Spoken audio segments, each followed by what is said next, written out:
Assalamualaikum warahmatullahi wabarakatuh. Selamat bertemu dengan Abah. Sebelum mulai kegiatan, mari kita berdoa memohon kepada Allah Subhanahu wa taala, Tuhan yang Maha Esa.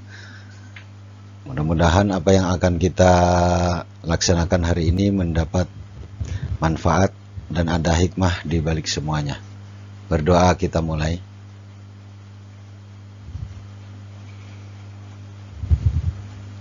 Selesai. Materi hari ini kita membahas tentang budaya hidup sehat. Materi kesehatan ya, budaya hidup sehat. Berdasarkan Undang-Undang Kesehatan Republik Indonesia nomor 9 tahun 1960, bab 1 pasal 2, sehat adalah keadaan yang meliputi kesehatan badan, mental, dalam mental itu rohani ya, dan sosial. Kesehatan badan itu jasmani, mental itu rohani, dan sosial itu hubungan kemasyarakatan, hubungan dengan makhluk yang lain, sesama manusia, dan bukan merupakan keadaannya, bukan hanya keadaan yang bebas dari penyakit, cacat, serta kelemahan. Itu definisi sehat menurut Undang-Undang Kesehatan nomor 9 tahun 1960. Selain batasan di atas, sehat juga bisa dibedakan secara fisiologi dan secara anatomis. Yang pertama, sehat secara fisiologis.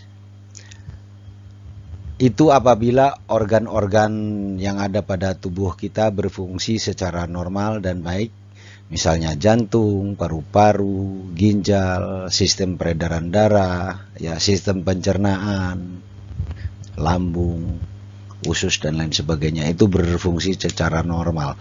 Itu secara fisiologi, artinya secara fisik. Kemudian yang kedua, sehat secara anatomi. Apabila anggota tubuh lengkap, misalnya kedua tangan atau kedua lengan ada, jari-jari tangan lengkap, anggota tubuh bagian yang bawah juga, kaki, jari-jari kaki dan lain sebagainya, itu dalam keadaan lengkap. Itu disebut dengan sehat secara anatomis.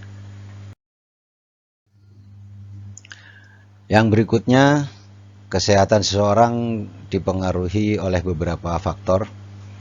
Faktor yang dapat mempengaruhi kesehatan seseorang antara lain pendidikan yang cukup untuk menjalankan cara-cara hidup sehat, kebersihan pribadi, dan kesehatan lingkungan.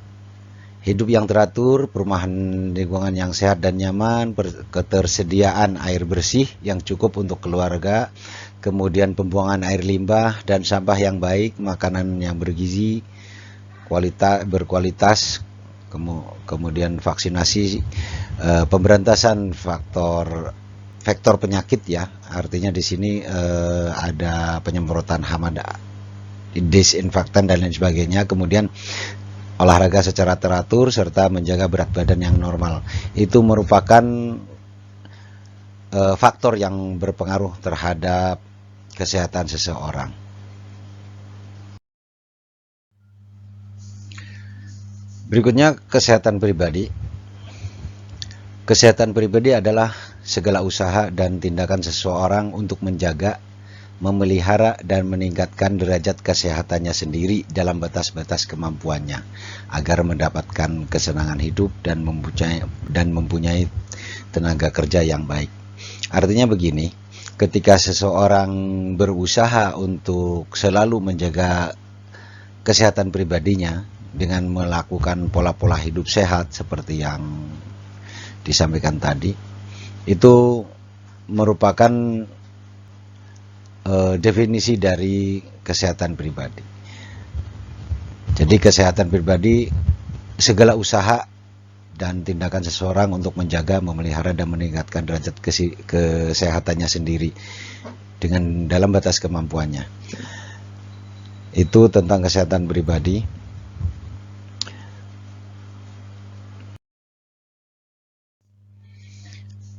Berikut ini adalah faktor yang menyebabkan orang menjadi sakit. Yang pertama, faktor pendidikan kesehatan yang kurang atau tidak maksimal.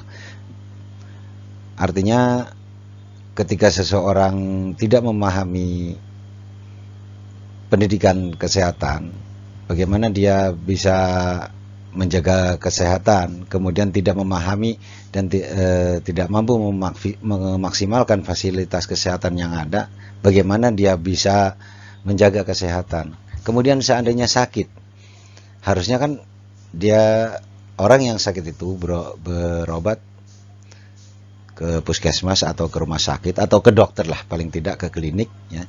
Tetapi ini tidak, melakukannya dilakukan ke dukun dengan jampi-jampi, dengan mantra-mantra dan lain sebagainya. Ini faktor yang menyebabkan orang sakit, orang menjadi sakit ya, karena tidak memahami tentang tentang pendidikan kesehatan. Kemudian yang berikutnya adalah yang menyebabkan orang menjadi sakit itu adalah kebiasaan penduduk. Dalam hal ini kebiasaan yang tidak benar, misalnya membuang sampah secara sembarangan, ya, kemudian tidak menjaga lingkungan, kemudian memakan makanan tanpa dimasak atau makan buah-buahan tanpa dicuci terlebih dahulu. Itu merupakan suatu faktor kebiasaan yang ada di masyarakat kita. Ini juga berpengaruh terhadap seseorang sehingga orang bisa menjadi sakit. Yang berikutnya adalah faktor ekonomi.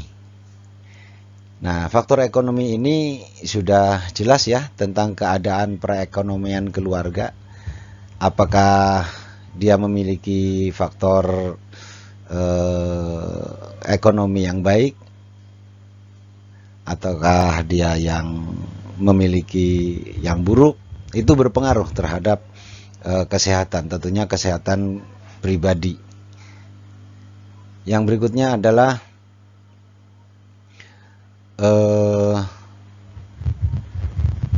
kemampuan perekonomian yang lemah, kondisi ekonomi yang sekitar kita. Misalnya seperti sekarang ini kita tahu bahwa sedang mewabah pandemi COVID-19.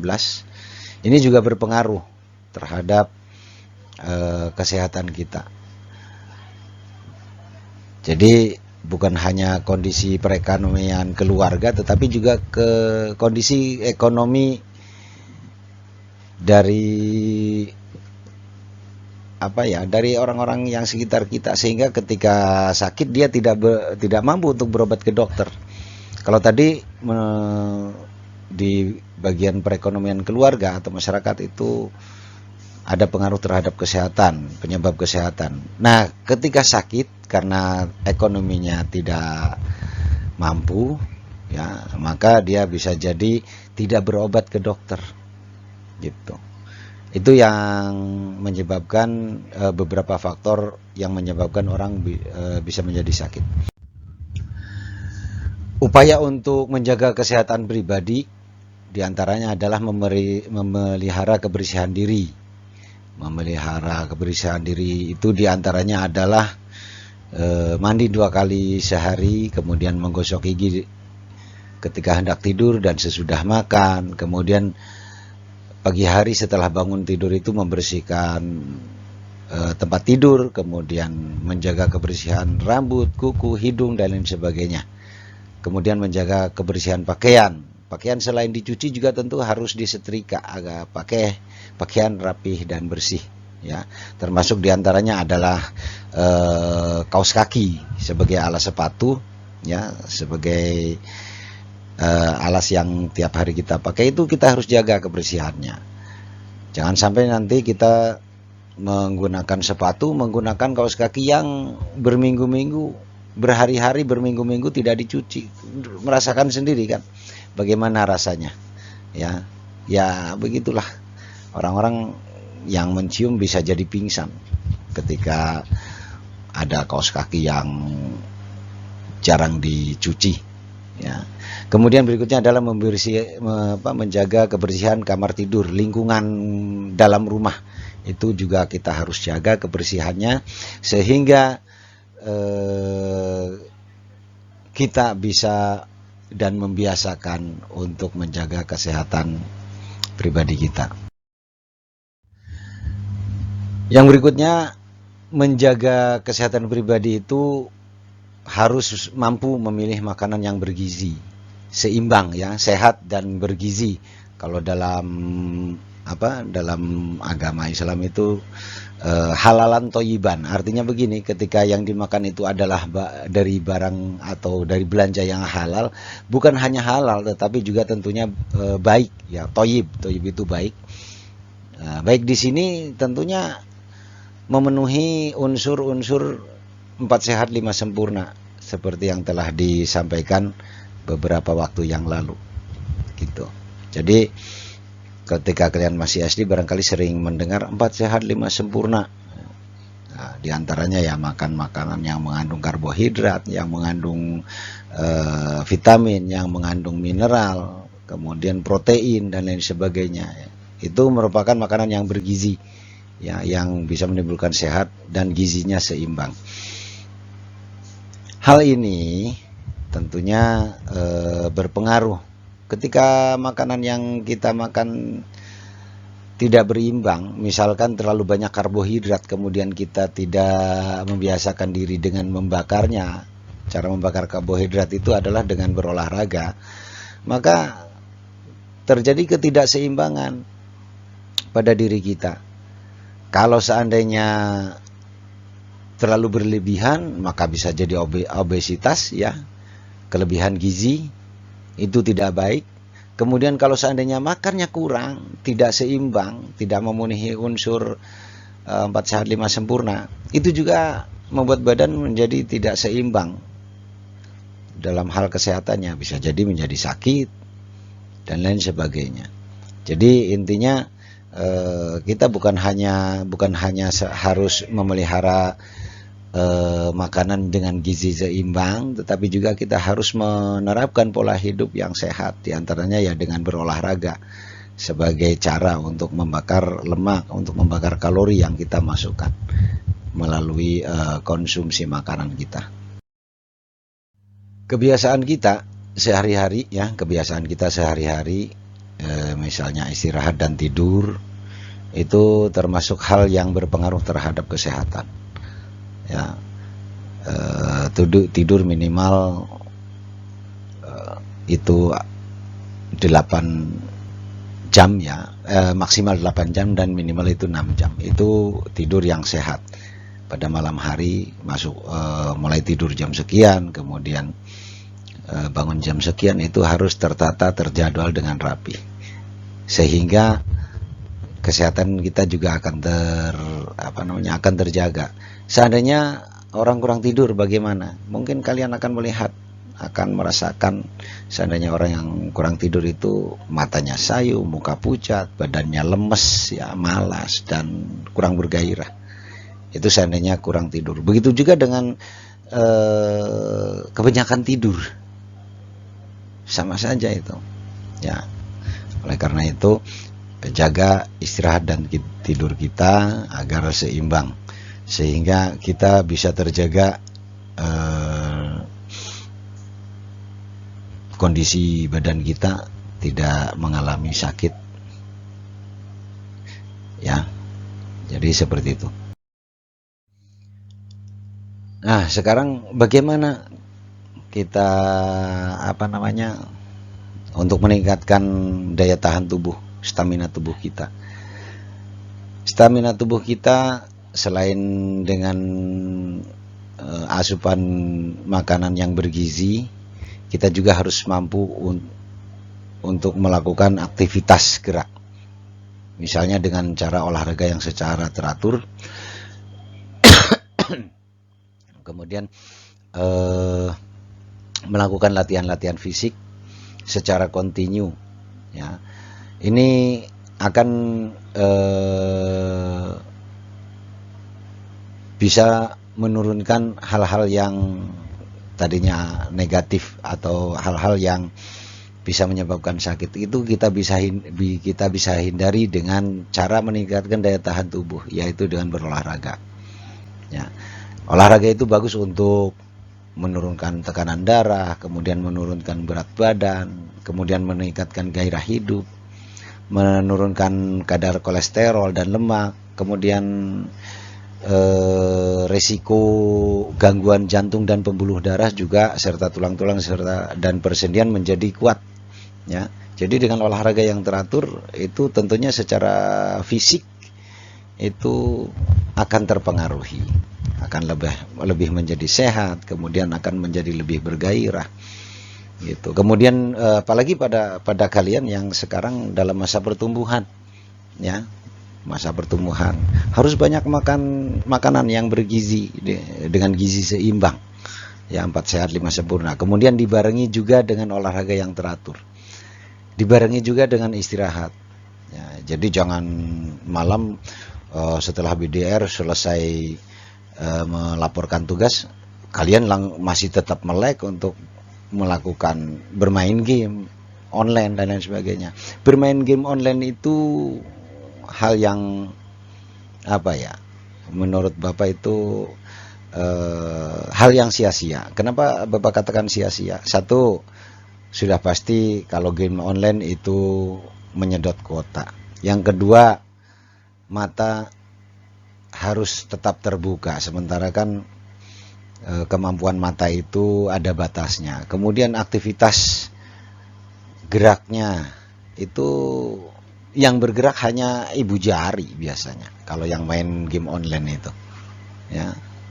Sementara aktivitas organ tubuh yang lain, anggota tubuh yang lain tidak bergerak maksimal, itu akan berpengaruh, ya. Selain itu juga dari gadget itu sendiri, ya, dari gawai itu sendiri memiliki tingkat radiasi, ya, yang berpengaruh tentunya secara tidak langsung akan terasa, ya, terasanya itu tidak langsung. Kenapa? Karena memang radiasi itu pengaruhnya lama. Mungkin kalian sudah tahu lah, ya, pernah melihat itu ada orang yang ternyata kecanduan gawe atau main game online, kemudian walaupun tidak memegang gawai, ya, tidak memegang HP, dia seolah-olah memainkan jarinya itu sedang bermain game. Nah, itu salah satu yang diakibatkan oleh main game. Jadi kurangi, bahkan kalau perlu hindari banyak bermain game, ya, karena itu tidak tidak meningkatkan kesehatan, tetapi malah menurunkan. Yang berikutnya adalah vaksinasi terhadap suatu penyakit.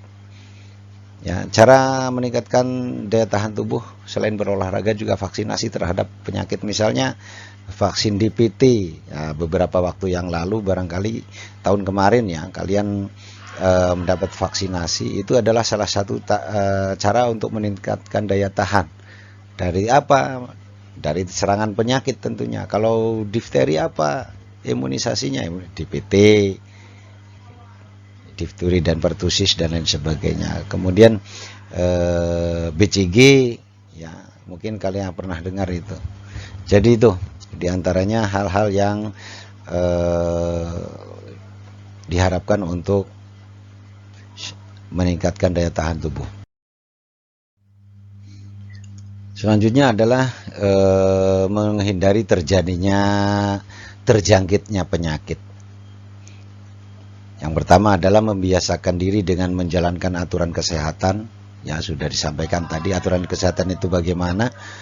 Mandi yang bersih 2 kali sehari, mengenakan pakaian yang bersih dan rapi, kemudian memotong kuku, keramas, gosok gigi dan lain sebagainya.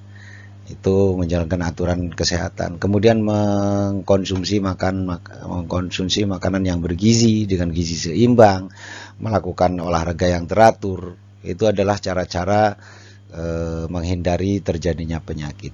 Kemudian selain itu juga menghindari kontak dengan sumber penularan penyakit.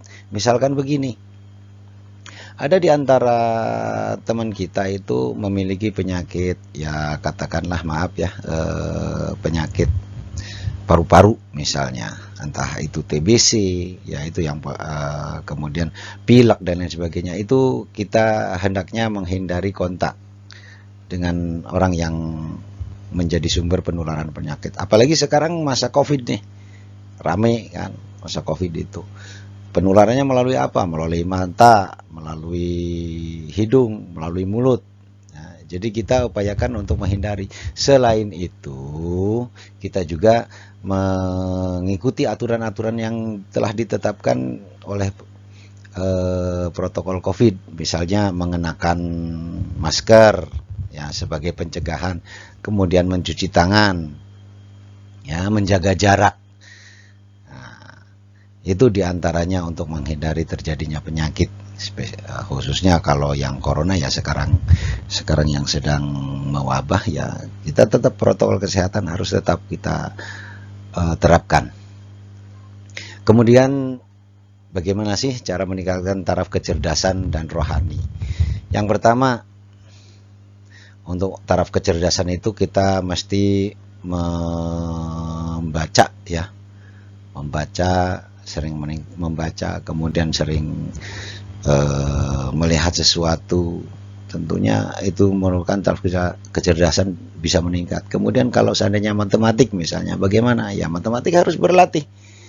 Ya kali-kalian misalnya, kalian harus hafalkan. Kemudian setelah hafal, kalian juga berlatih. Yang tadinya kali-kalian perkalian satuan, berpindah kepada perkalian satuan dengan perkalian puluhan. Misalnya 2 kali 10, 3 kali 10, atau misalnya 4 kali 11. Begitu seterusnya, ditingkatkan menjadi perkalian yang tadinya satuan dengan puluhan, sekarang dengan puluhan, 10 kali 10, 11 kali 11, dan seterusnya.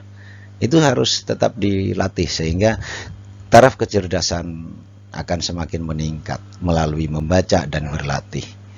Kemudian bagaimana dengan rohani? Nah, untuk meningkatkan rohani tentunya menjalankan perintah agama masing-masing. Kalau yang muslim ya sholat, kalau ada perintah untuk melaksanakan puasa sunnah ya melakukan puasa sunnah gitu ya. Kemudian misalnya untuk yang agamanya Katolik atau Protestan itu melakukan ibadah di gereja. Begitu juga dengan agama-agama yang lain. Jadi meningkatkan taraf kecerdasan itu dengan membaca, berlatih dengan pengetahuan. Kemudian untuk meningkatkan taraf rohani itu dengan menjalankan peraturan agama secara taat, kemudian meninggalkan larangan-larangannya. Selain itu, untuk meningkatkan kesehatan juga kita mesti melakukan pemeriksaan kesehatan secara rutin.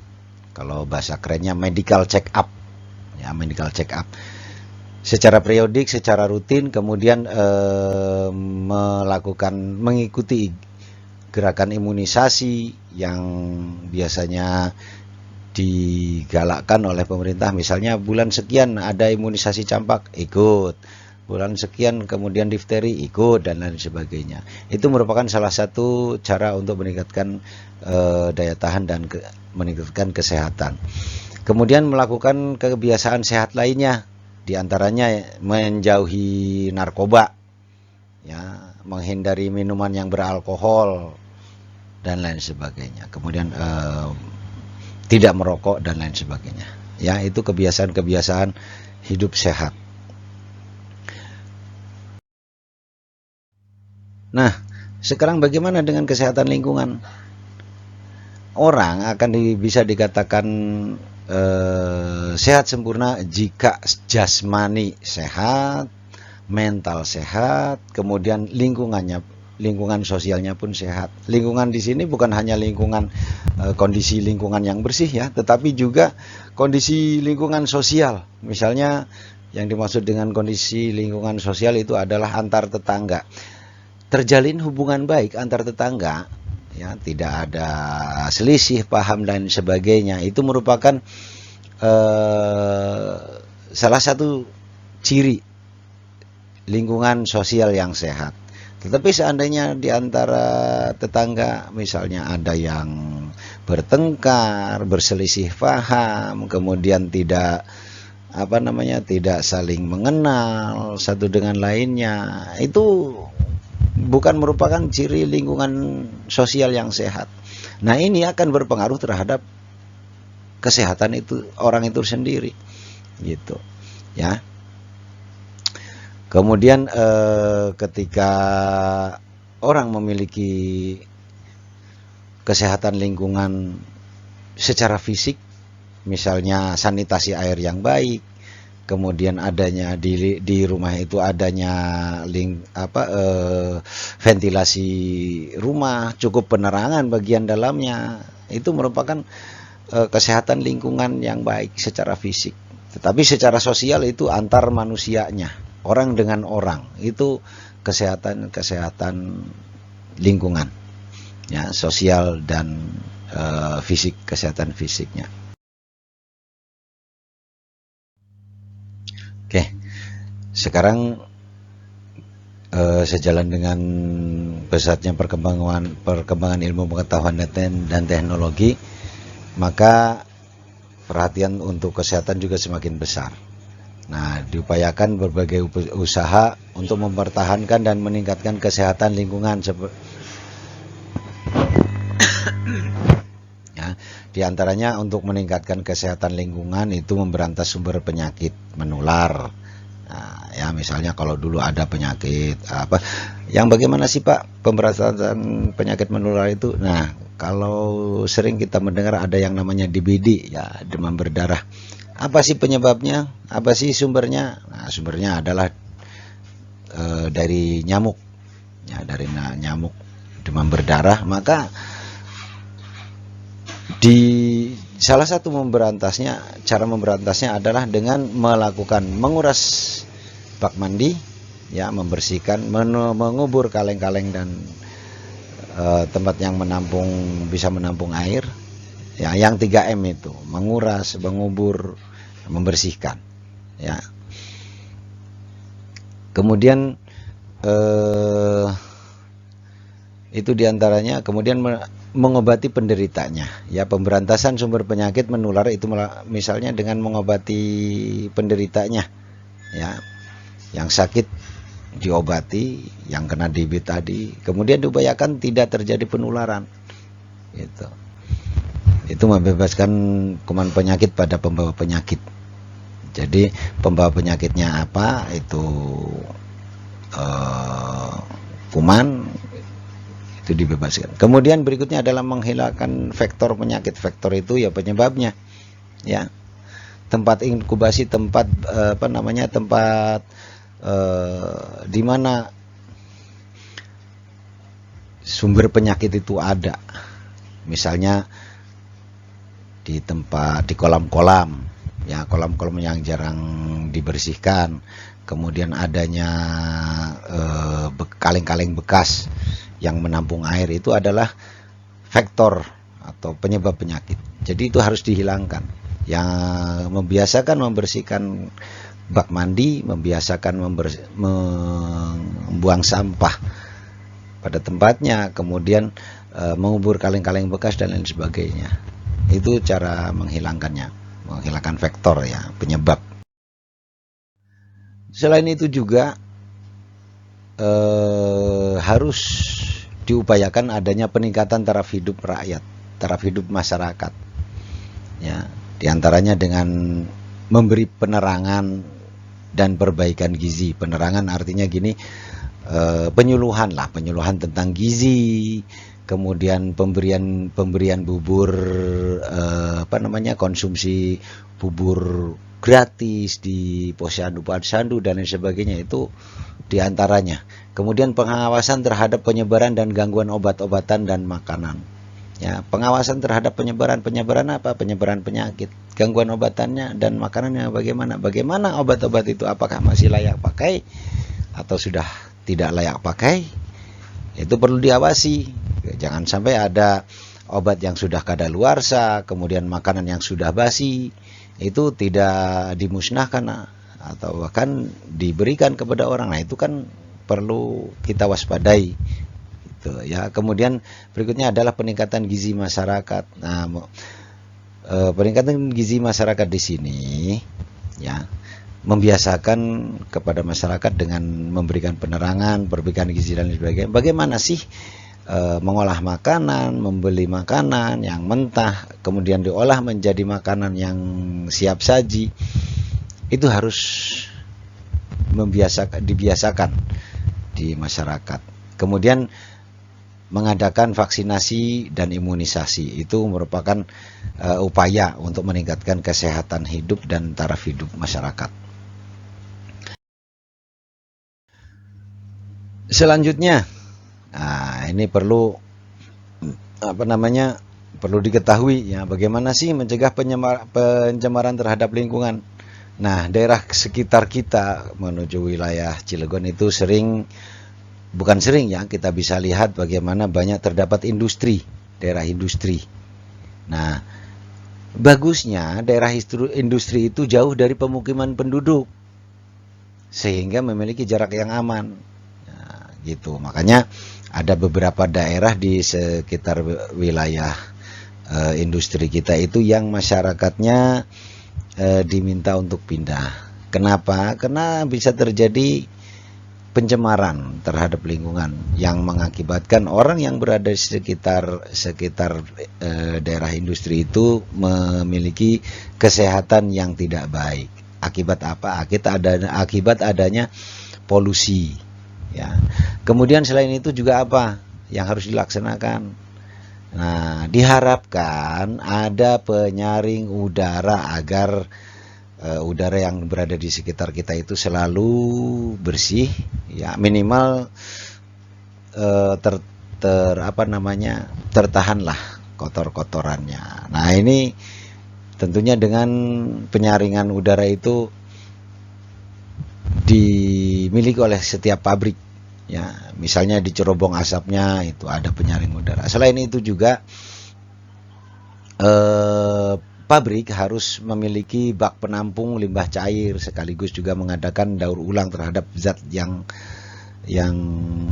merupakan limbah tersebut, ya, didaur ulang. Kemudian selain itu juga mengolah air buangan limbah secara baik itu limbah biologis maupun non biologis, misalnya dengan filtrasi atau sedimentasi. Nah, itu kalian mengenai filtrasi itu artinya penyaringan, sedimentasi itu penimbunan. Nah, itu kalian harus tahu ya. Berikutnya adalah mengubah atau mempengaruhi lingkungan hidup sehingga faktor-faktor yang tidak baik dapat diawasi dan tidak membahayakan. Dapat berupa transmigrasi, pengembangan kota, penghijauan lahan gundul atau rebuisasi ya. Kemudian pengaturan usaha pertanian dan lain sebagainya. Nah, selanjutnya adalah memanfaatkan dan memproses limbah dengan cara mengadakan daur ulang terhadap sampah-sampah organik untuk dijadikan bahan yang bermanfaat. Nah, kalian tentunya tahu apa yang disebut dengan sampah organik dan non-organik. Sampah organik adalah sampah yang bisa hancur dalam kurun waktu tertentu. Itu ya, hancur artinya sampah itu akan melebur dengan tanah, dengan air. Misalnya apa di sini? Kertas, ya, kertas.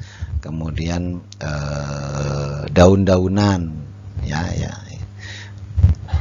kulit pisang dan lain sebagainya. Nah, itu merupakan sampah organik. Nah, sekarang bagaimana? Apa yang disebut dengan sampah non-organik atau anorganik? Yaitu sampah yang tidak bisa hancur dalam kurun waktu tertentu. Misalnya apa? Plastik, kaca, beling, ya, besi dan lain sebagainya. Itu yang tidak bisa hancur dalam kurun waktu tertentu, itu yang disebut dengan sampah non organik. Nah, untuk sampah yang non organik itu tentunya harus dipilah dipisahkan dari sampah organik, ya, sehingga ketika ada pengolahan untuk sampah organik, maka sampah organik dimasukkan ke bagian untuk diolah menjadi pupuk, misalnya untuk menjadi sesuatu yang bermanfaat. Kemudian bagaimana dengan sampah anorganik? Nah, sampah anorganik itu bisa didaur ulang, misalnya kalau kita lihat sering ya, itu ada yang tukang ronsok dan lain sebagainya. Itu mereka mendaur ulang sampah-sampah yang tidak bisa hancur itu. Dijual kembali, dipak, kemudian diolah menjadi bahan yang baru, ya, menjadi bahan untuk sesuatu yang diolah kembali gitu. Kira-kira itu ya, bagaimana materi tentang hidup sehat pada hari ini. Selanjutnya, materi ini kalian catat ya, kemudian kalian buka link yang Bapak bagikan, kemudian isi pertanyaan-pertanyaan yang ada pada link tersebut. Dan ingat, Bapak mengharapkan kalian bisa membuka link melalui gawai kalian, ya, melalui handphone, melalui gadget ya. Kalau belum memiliki akun untuk masuk mengisi laporan, mohon untuk membuatnya. Kalau tidak bisa, dari kemarin-kemarin Abah selalu menunggu, selalu tunggu, Bapak menunggu. Siapa yang belum punya akun, silahkan datang ke sekolah, akan disaranai, akan difasilitasi, akan dibuatkan akunnya. Ada beberapa teman kalian yang memang tidak memiliki gadget ya, maka di sekolah itu ada komputer. Kalian bisa mengerjakannya di sekolah, di komputer, karena dari beberapa waktu yang lalu juga sudah ada yang mengerjakan di komputer sekolah. Dan mereka yang belum punya akun, dibuatkan akunnya. Yang penting kalian membuat akun Google itu jangan sampai emailnya yang .com.com-nya itu tidak hilang ya, emailnya itu. Kemudian passwordnya jangan sampai lupa. Kalau passwordnya lupa, kemudian emailnya juga lupa, kalian tidak punya akun, nanti akan bermasalah. Nah, satu akun itu diharapkan, satu, tidak lupa nama akunnya ya. Yang kedua, emailnya, password email itu tidak lupa gitu. Kalau seandainya lupa bagaimana? Nah, ada langkah-langkah untuk memperbaikinya. Ya, itu untuk tingkat lanjut. Jadi, bagi kalian yang belum memiliki atau belum mempunyai akun, silahkan datang, dibuatkan akunnya insya Allah. Ya, dengan catatan jangan sekaligus datangnya tetap harus melewati protokol COVID, mengenakan masker, menjaga jarak, mencuci tangan, itu ya. Nah, itu saja barangkali dari Bapak pertemuan hari ini. Mudah-mudahan kalian bisa mengikutinya dengan baik. Selanjutnya kalian buka linknya ya, kemudian isi daftar hadirnya dan jawab pertanyaan-pertanyaan yang diberikan. Terima kasih atas segala perhatiannya. Tetap semangat, selalu berdoa, positive thinking, selalu berpikiran positif. Ya, husnudon, ya, husnudon lah. Kita selalu berprasangka baik. Mudah-mudahan segala sesuatunya berjalan baik dan lancar, dan kemudian untuk masalah wabah ini segera cepat berlalu. Bapak kangen kepada kalian, kangen kita bertemu, kita kangen ngobrol ya. Selalu berdoa, mudah-mudahan Allah Subhanahu wa taala, Tuhan yang Maha Esa, menolong kita semua.